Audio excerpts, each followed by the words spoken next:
The heart of my home is the kitchen. And at this time of the year, it's the perfect place to gather and celebrate the festive season.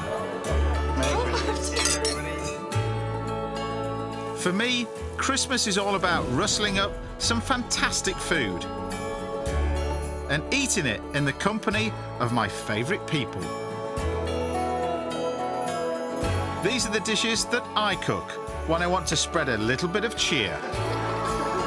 These are my Christmas home comforts.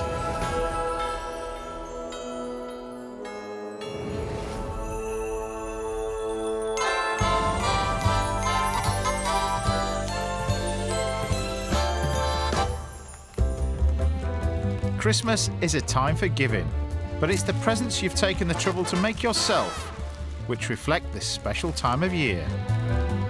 And I've got tons of ideas for homemade treats that make perfect gifts for the festive season.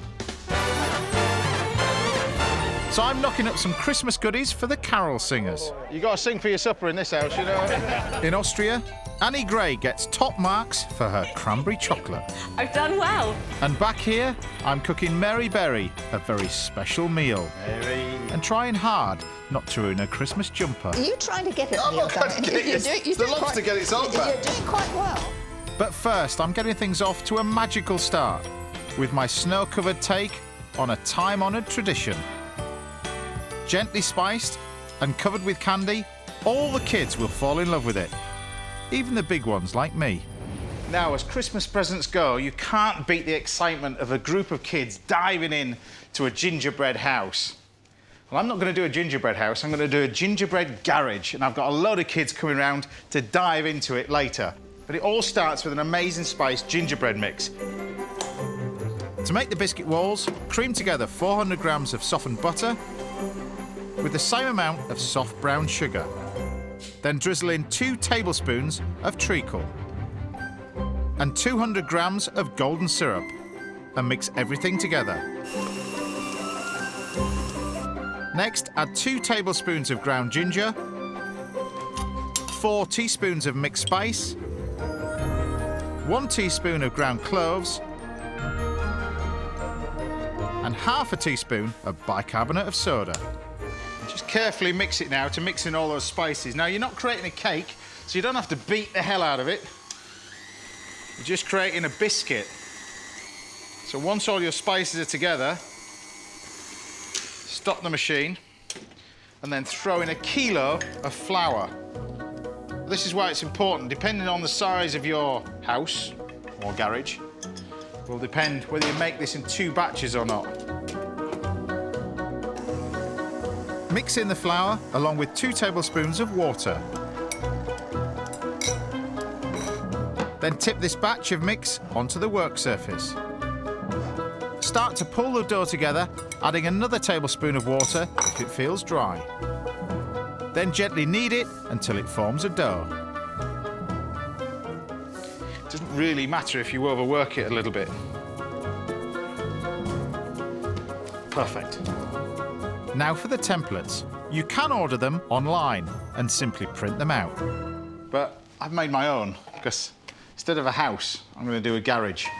Lay 1/3 of the dough on a silicone mat, lightly dust with flour, and roll it out to roughly 3 mils thick.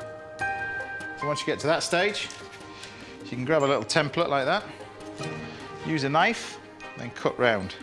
You can still use all the trimmings as well from the edge. Next, grab a cookie cutter to make a window. Press through, take that bit out. And there you have one of your gable ends. And just repeat the process with all the templates, really. Well, then I've set the oven quite low for this one, because we're going to gently cook these. And these want to cook for about 17 to 18 minutes.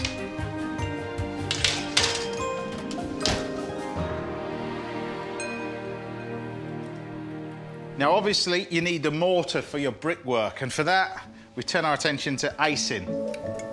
To make it, mix together 650 grams of icing sugar with 3 egg whites and beat for at least 10 minutes.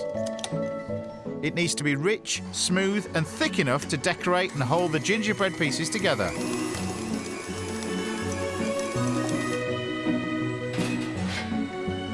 When the gingerbread is ready, trim the pieces one more time to match the templates. And then leave them to cool down before you attempt the big build.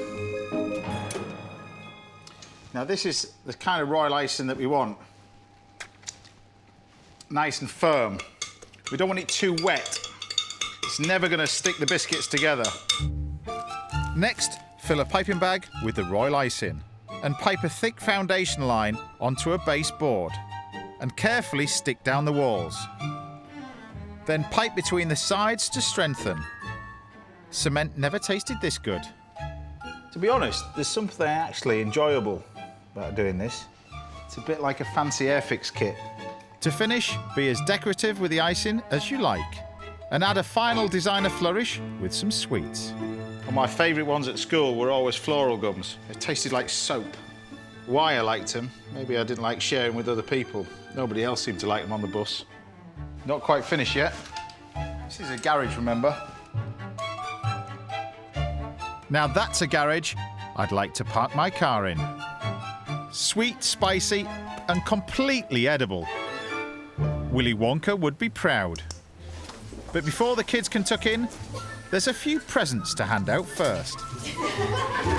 Brilliant. That's yours, buddy. Good. Let's go grab some gingerbread. Okay, guys, this is my present to you. And it's all edible, apart from the cars. Dive in.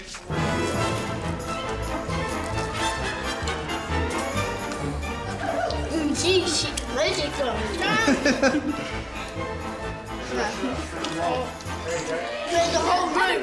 Gotta drink the whole room. Oh. Giant, enormous bash. See, 4 hours to make, 5 seconds to destroy.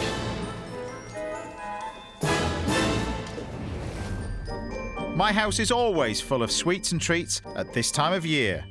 But if you have a very sweet tooth, Austria is the place to indulge it at Christmas. We sent our festive food reporter, Annie Gray. Austria's long-standing love affair with cakes, baking and all things sweet really comes into its own at Christmas. I spent the last few months here meeting the artisans and food producers who transform this country into the capital of Christmas food.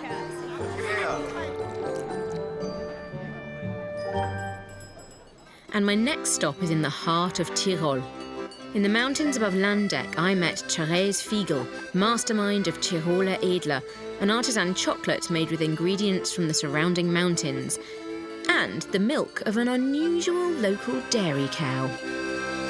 We tried to get only milk from Tyrolean Gray cows, which is not easy because there are not so many Gray cow farmers. But we did it, and we have especially one farmer who is delivering to the confectioner every week. The Tyrolean Greys, a formerly endangered breed, have been grazing on herbs and grasses high up in these mountains for more than 3,000 years. Their bells play the soundtrack of Tyrol, and they produce a flavoursome milk, perfect for Therese's chocolate. All the products that go into the chocolates are local, aren't they? So things like honey, what else do you use? We have honey, we have different kinds of nuts, we have mint, also cranberries, and we get it over here. With all those local ingredients, that must mean the chocolates are really seasonal. How does that affect what you make all year round? We have some chocolates only in autumn and some only in spring, and in summertime we don't produce any chocolates because the Gray cows are up in the high mountain pasture and we said our cows are on holiday. That's brilliant! Yes. The cows might be part-timers, but down in the valley, Therese's master chocolatier, Hans-Jörg Haag, is busy all year round. Their chocolates now come in 45 different flavours, 5 of which have recently been added to the Selfridges chocolate library. Hallo!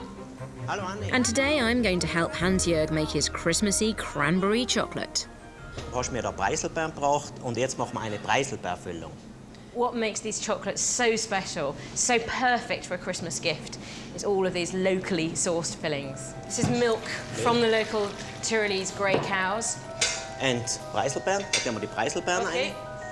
Ready? These cranberries grow on a nearby hillside, and the first stage is to add them to the rich Tyrolean cream. What we're doing here is heating this. Ja. We're just going to put all of this cut chocolate into our hot cream and cranberry mix. Effectively, we're making a ganache.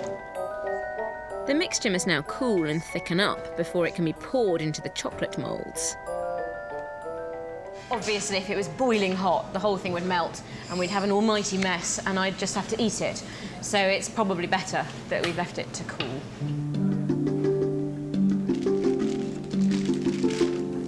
When it's cooled, it's time to pipe the cranberry mixture carefully into the chocolate shells. It's quite something to know that we're piping into chocolate, and behind us, if I just looked out the window, I'd see the cows and could probably, if I squinted, fields where the cranberries were growing that are going into this. Jetzt kommt noch der Deckel oben drauf. Okay.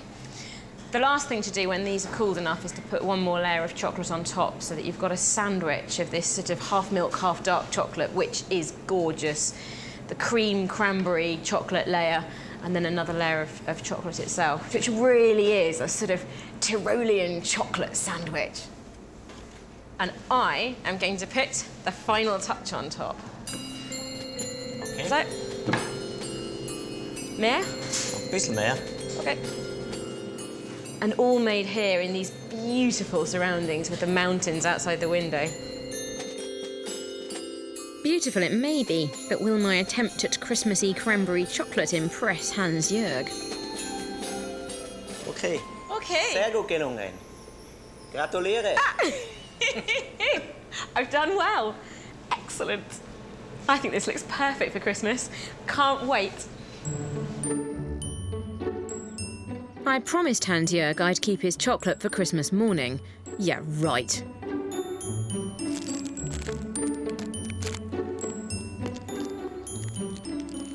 This is really special. It not only looks really good, but now I've seen it made, I understand that it's totally regionally specific to here, the Tyrol. I look at these mountains and I eat them. This is the kind of gift I would be so proud to give my friends for Christmas.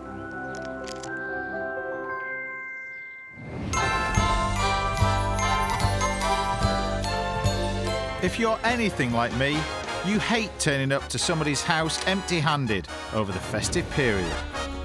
Well, I have a Christmas cracker of a dish that will be welcome at anyone's door, and it uses up all those seasonal leftovers.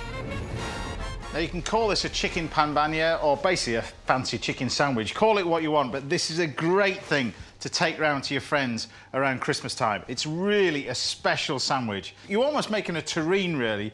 But the first thing I'm going to do is make our sauce for this. And it's basically just a simple orange and cranberry sauce. So we take some cranberries. These are frozen cranberries, which are perfect for this. We grab some orange juice, throw the whole lot in, and basically bring this to the boil. And while that's coming to the boil, I'm just going to crush up some juniper. Add the well-crushed juniper berries to the pan, along with some caster sugar and some orange zest. Bring it to the boil and let it simmer for 5 minutes. Now, while that's happening, we can then grab our chicken.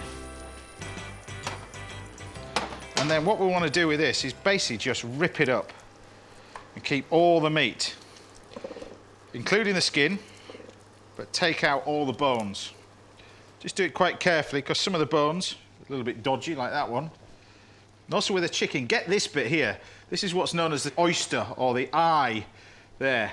You've got this amazing knuckle of meat just underneath the leg area where the thigh is. That's the best part of the chicken, and one that the cook always keeps for themselves.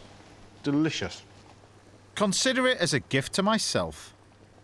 You can make this with entirely anything you want. Bit of turkey, bit of beef, pork.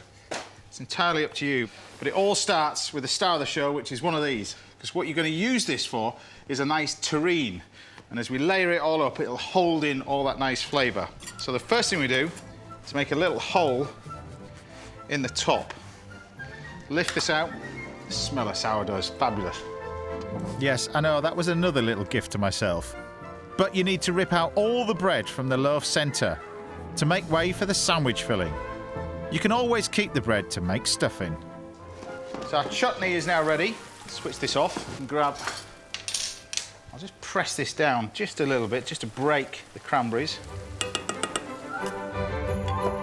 I'm starting my sandwich assembly with a layer of cranberry chutney and some sliced red onion. Throw that in the base. We can then grab some rocket.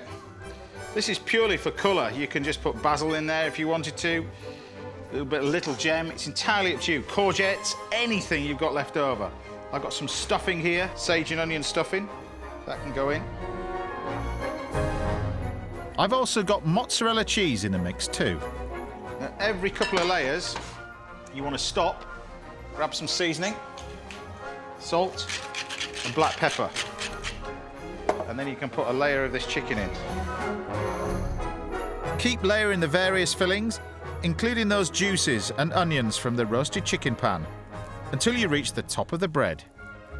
You've got some of the cranberry sauce. Now, you want to put a little bit on the top. And obviously you've got the lid, so spread it around the top of salt and pepper. Like that. Now really the key to this as a Christmas present is wrap it up. But we're not talking tinsel and Christmas paper here, just good old cling film. And we have it nice and tight like that. Stick a nice little label on it, Happy Christmas, Doreen. Lovely. The wrap sandwich can now be stored in the fridge for up to 5 days. But I can't wait that long to open this Christmas present. Check out this for the ultimate Christmas sandwich. Ho, ho, ho, ho. See, how good does that look? And if you're wondering how it tastes, don't take my word for it, take theirs. Come on, guys. Someone's got to feed the elves. Yum. I'm just going to go for the slice. That's amazing. That's the way to do it. That's so good. It's like a leftover Christmas dinner sandwich. It is perfect. That's actually my idea of heaven. This is one almighty sandwich stuffed with leftovers to be loved over.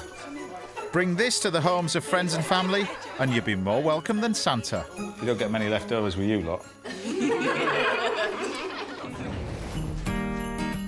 Of course, one of the best things to eat with any festive leftovers are chutneys and relishes, which always make a welcome seasonal present.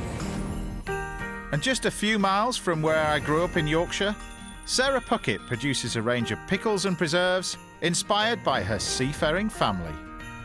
The exotic ingredients they brought home still take her right back to her childhood. The fondest memory for me was what Mum used to call a fridge cleaning supper, where we would have lots of leftover meats and cheeses, and then Dad, who was the big chutney maker, would open his chutney cupboard, and out would come all these weird and wonderful pickles and chutneys and all sorts of goodies. So for me, chutneys and pickles always evoke a really nice, warm family feeling. Sarah's father and both of her grandfathers were sailors, who always brought unusual ingredients and spices back from their travels. My grandmothers used to make them into fantastic chutneys. They used to have their own veg gardens too, so they would use lots of British produce, but then put a little bit of a twist on it by adding in all these different spices that my grandfathers had brought home. Sarah's own chutneys, based on her granny's original recipes, went down so well with her friends, she decided to turn her hobby into a business. I quit my job, I bought 2 pans, 2 wooden spoons, and off I went. And all my friends thought I was completely mad. But I decided that I was going to give it a go, and at least I'd tried. And here I am, 2 years further down the line. You can always spot somebody who's really passionate about making pickles and chutneys, because we've all got really bad hands, because we keep our hands in lots of salt and lots of cold water. Ah well, bad hands make good pickles. And with her busiest time of year fast approaching, Sarah's on the lookout for new variations. Every walk in the Yorkshire countryside is a chance to search for seasonal produce in nature's very own larder. Let's have a look. I'm foraging for sloes. We had a good hard frost last night. As soon as you've had the good hard frost of the year, then you can go out and get the sloes, and they're fantastic for putting into port or gin, and it goes really well with my red currant and sloe port chutney, which is lovely for Christmas. But they're quite tricky to pick because quite spiky. Armed with last year's homemade slowberry port, Sarah's now ready to make that seasonal chutney. This one is designed, it's nice and sharp, so it goes really well with your festive goose, but it's also fantastic for sticking with fatty meats like duck or lamb. This one we're going to pop on the table for Boxing Day. Most commercial chutneys take months to ferment and mature, but as Sarah uses a mild cider vinegar rather than the more acidic malt version, hers can be eaten within 24 hours. And alongside her chutneys, she also produces these. But be careful, her family recipe for pickled onions does come with a health warning. So if you like your pickled onions hot, you snap your chilli, and if you like your pickled onions to have just a little bit of heat, then you keep your chilli whole. Or if you're like Dad, then you take a whole heap of chillies, you snap them all, and then you might put in 1 or 2 pickled onions. After Boxing Day, we tend not to get an awful lot of visitors in our house, but I've no idea why. I think I can guess. Anyway, one final question. What does Sarah do with all the fresh veg that doesn't end up in a pickle? And the best thing of all is, when you've finished your Christmas party, you then take your garland to pieces and you've got a cracking soup, which will keep you going all the way through January. Friends and family have gathered for a festive supper, and Sarah's being Santa, laying the table with a feast of different chutneys, because everyone has their own favourite bit on the side. Carrot and cardamom is a personal favourite of mine, and it goes with ham, which is, you know, you tend to have a cold ham at Christmas Day, and you're very good with cheese and things like that. Pear and apricot, my absolute favourite. Delicious with sheep's cheese. Rob's is the chilli jam. I love to have it with burgers, steak. It's really nice. Love it. I think this is so lovely that when you've worked really hard and you're really passionate about using lots of fresh and local or British produce, there's no better symbol of love and friendship than all your friends and family all sat round at Christmas time, all really enjoying a really good meal with some really good quality pickles. A jar of pickle or chutney is a great foodie present to give at this time of the year. But what if you want individual edible treats to satisfy a Christmas crowd? Thankfully, I always have these to hand. They're even gift wrapped. Now, there are many great food gifts you can give people at Christmas time, but this has to be the ultimate, Panettoni, and it's really simple to make. So the first thing we're going to do is take a selection of dried fruit, and for that you can use whatever you want, really. I've got some candied peel, which is the usual sort of thing in Panettoni, because you get that nice little sharpness with the zest from the peel. I'm also adding 100 grams each of golden sultanas and cranberries and a splash of rum. We want not too much, about 2 tablespoons of rum. You're not soaking it in the alcohol, it's just a light coating of the rum. Now we can leave that to one side. Meanwhile, we can get on with making our most important part of this, is the batter or the dough. To 425 grams of strong flour, add 60 grams of caster sugar, a teaspoon of salt, and 18 grams of fresh yeast. I'm mixing it with a little bit of water first. And then add 160 ml of water, 2 eggs, and mix to combine. So as this dough starts to come together, always in a rich yeast dough, then you add the butter. And for this, I need about 75 grams. Rather than just put the whole lot of butter in all at once, just drop little pieces in at a time. And then we need to knead this for about 3 or 4 minutes. Once the mixture is soft and tacky, add a little orange zest and combine in the mixer.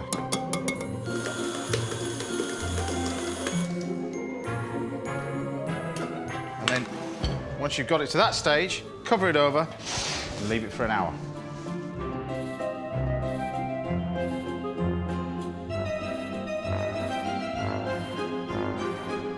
So, after an hour, you end up with still quite a tacky dough.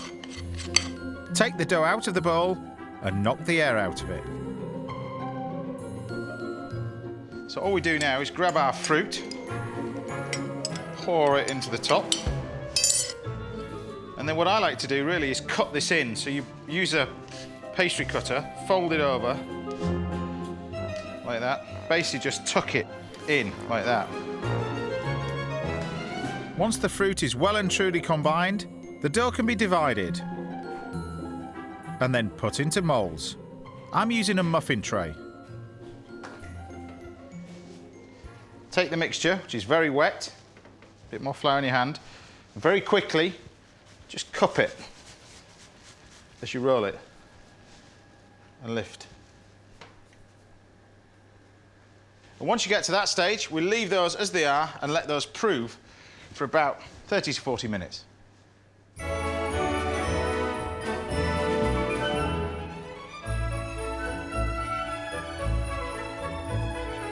When you return, the panettoni should have risen. All they need now is a brush of egg wash. Before being placed in a hot oven for 20 minutes until golden brown and risen.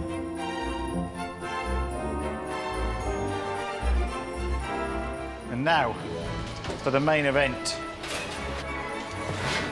Your homemade panettoni. Just let them sit there nicely first of all, otherwise you'll never get them out of the moulds.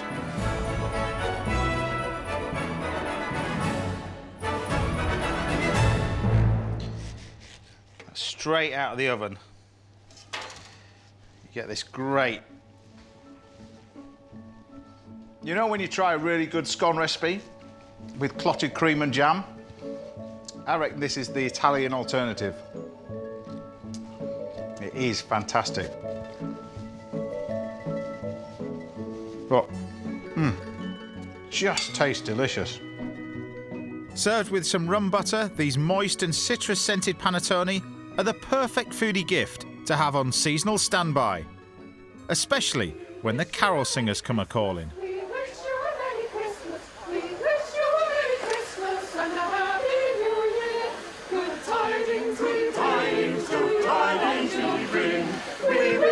Merry Christmas and a Happy New Year.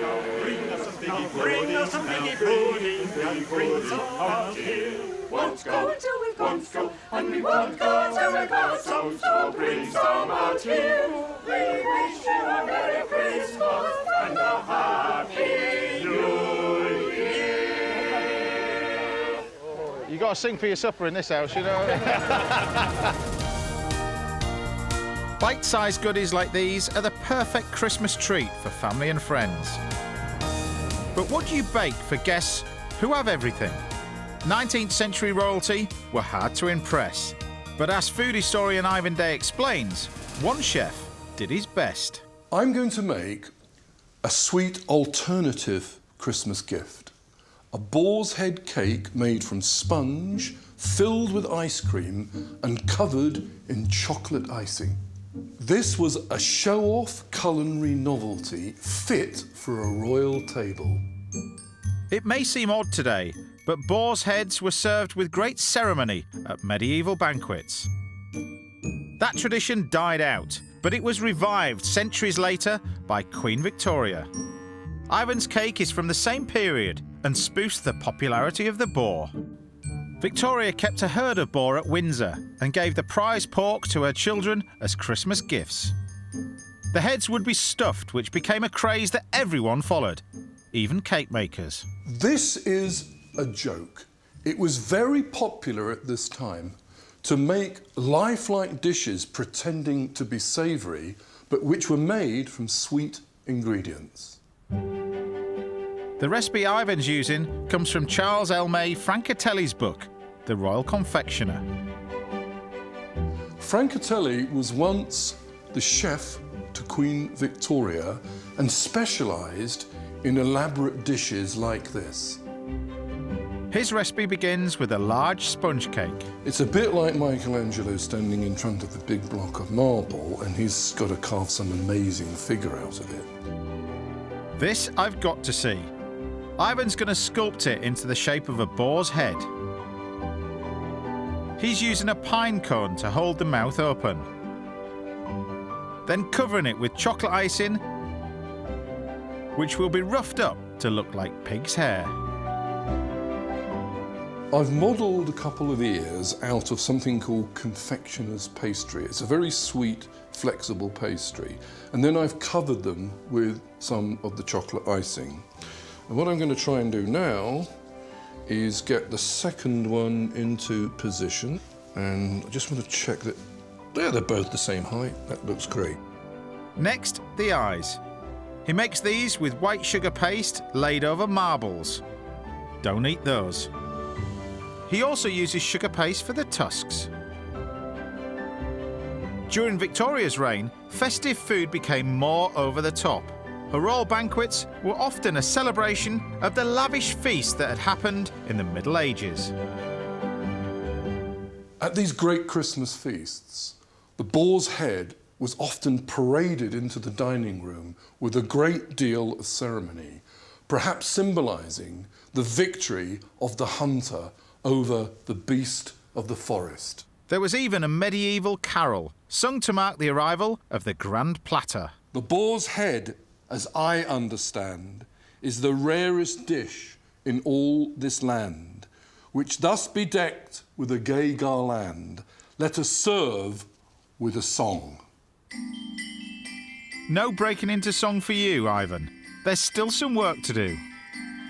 Like garnishing the base with round and square jellies. Then filling the back of the boar's neck with ice cream. Finally, he needs to decorate the head with sweet treats, like truffles on skewers. These would represent the woodland truffles that would have been served on the real boar's head. So, as in this wonderful old carol, my boar's head is bedecked with a gay garland of oak leaves and acorns, the fruits of the forest. So it now looks fit for a royal, but will it impress a commoner? Go on, Ivan, make a pig of yourself. Here we go.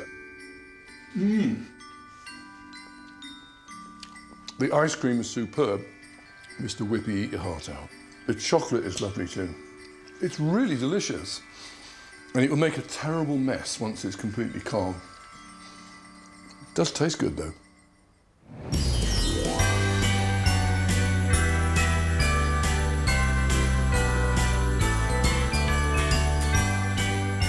Having good friends and family round your dinner table really is the true gift of Christmas. And this year I must have been a very good boy, as my friend and baking icon, Mary Berry, is dropping in for a seasonal supper. Hello. Mary. How are you? Lovely to see you. And a happy Christmas. Very much, you too. Come on through. Right, straight to the kitchen, I bet. Well, I think so, absolutely. And boy, do I plan to spoil her with a little bit of seafood luxury and everyone's favourite side order.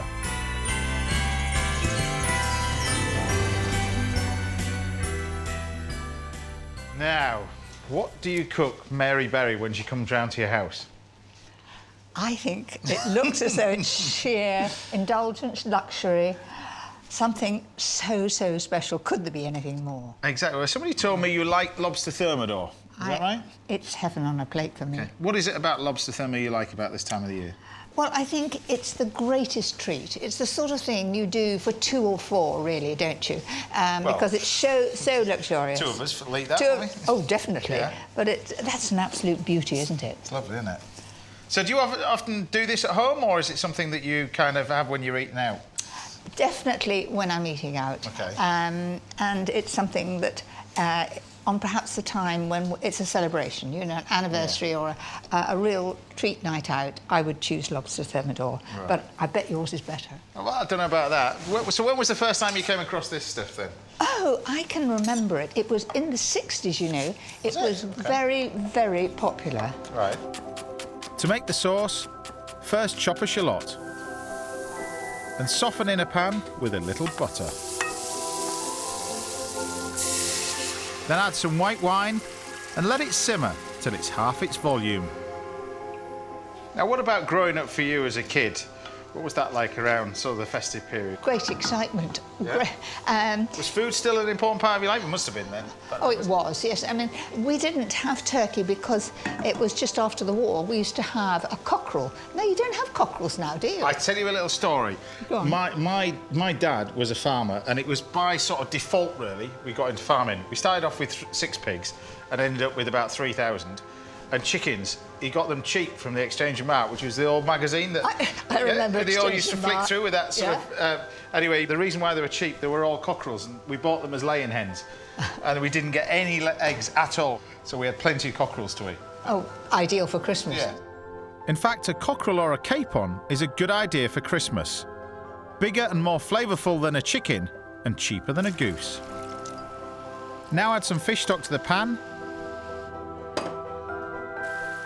And again, reduce in volume before preparing some chanterelle mushrooms.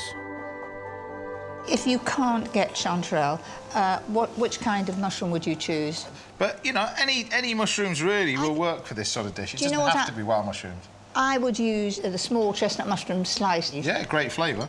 So, is there a bit of best Christmas for you? Is there one that you remember more than any, or...? The Christmases I liked best were my own children, when we did a play. You know, all the cousins they do a play. You know, they work it, they get to an age, the bigger ones work it out, and they all act. Right. And I love that. And I'm hoping now that my grandchildren, they're from 13 downwards, that perhaps they'll do a play. And it's really lovely seeing how they all react together. To bring the sauce together, add some double cream to the pan, along with some Dijon mustard. In another pan, lightly fry the mushrooms in some more butter until they're softened.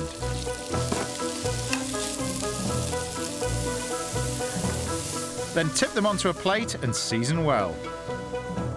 Now to tackle our pre-cooked lobster. So, now lobsters are purple, obviously, when they're alive. And they go this colour when they're cooked, all right? Yep. So what we're going to do is just pop that on there. And then, to prepare it, now, what nature has done for us is create a nice little line for us to follow. Right. So I always start with the head end first. So you need a really sharp, strong-bladed knife and something really heavy for this. So you insert the knife in.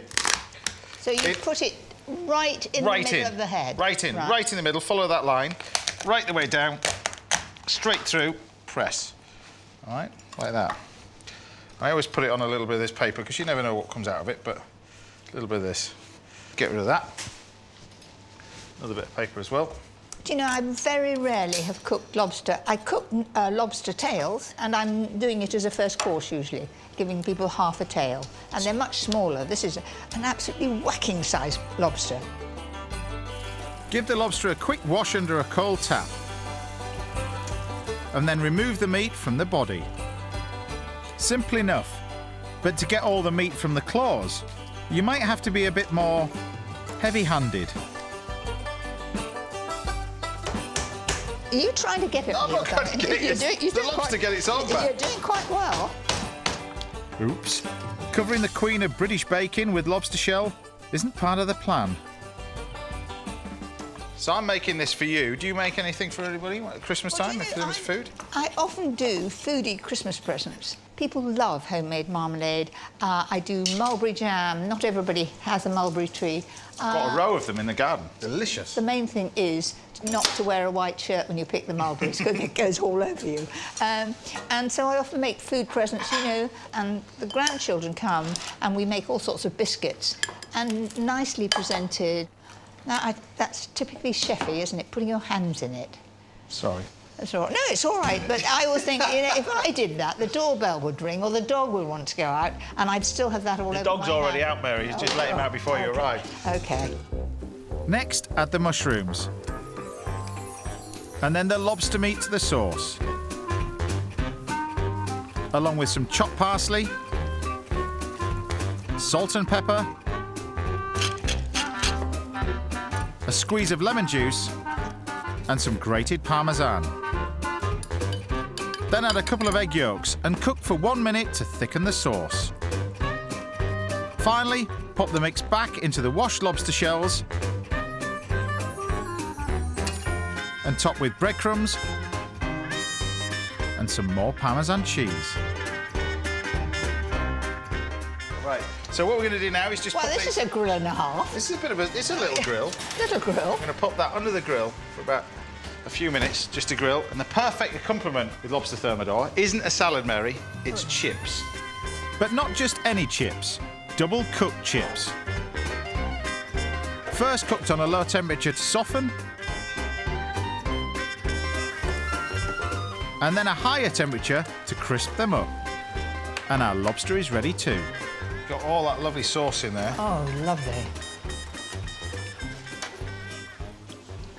It's just the right consistency. Now, I would actually take that. I wouldn't waste that sauce. I'd just trickle it down there, wouldn't you? If Mary, just a little. If you want to. I do. I'm not going to waste it. All right.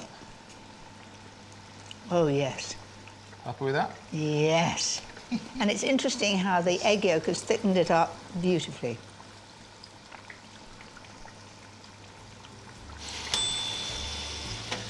Right, these are about there. Oh, lovely. Oh, I can hear them crisp. Crispy, crispy, crispy chips. That's what it's all about. We've got a table waiting over there. Right. So which do you want, the chips or the lobster? Without doubt, the lobster. I thought you might say that. I'm off then. With rich lobster meat, creamy sauce, and crisp as you like fries, this is one classy fish and chip supper. Lucky us. Lobster and chips. A real treat. It's delicious, that. Kind of weird, this, when you're a chef, you spend your life working in restaurants. You kind of cook all these dishes, but never really get a chance to sit and appreciate them. Do you know what, till today, I haven't had lobster thermidor for about, must be 20 years. Well, if yours was 20 years, mine's 40 years. I think in my courting days, you know, sort of first anniversary of knowing my husband, I think we had lobster, but... In your courting days? Yes, yes. Who chased who? I'm not too sure. They say it's better to give than receive. And these dishes and edible presents will certainly bring Christmas cheer to those lucky enough to eat them. They're my gift to you. Well, Mary, it's an absolute pleasure to see you as always. And happy Christmas. And a happy Christmas to you.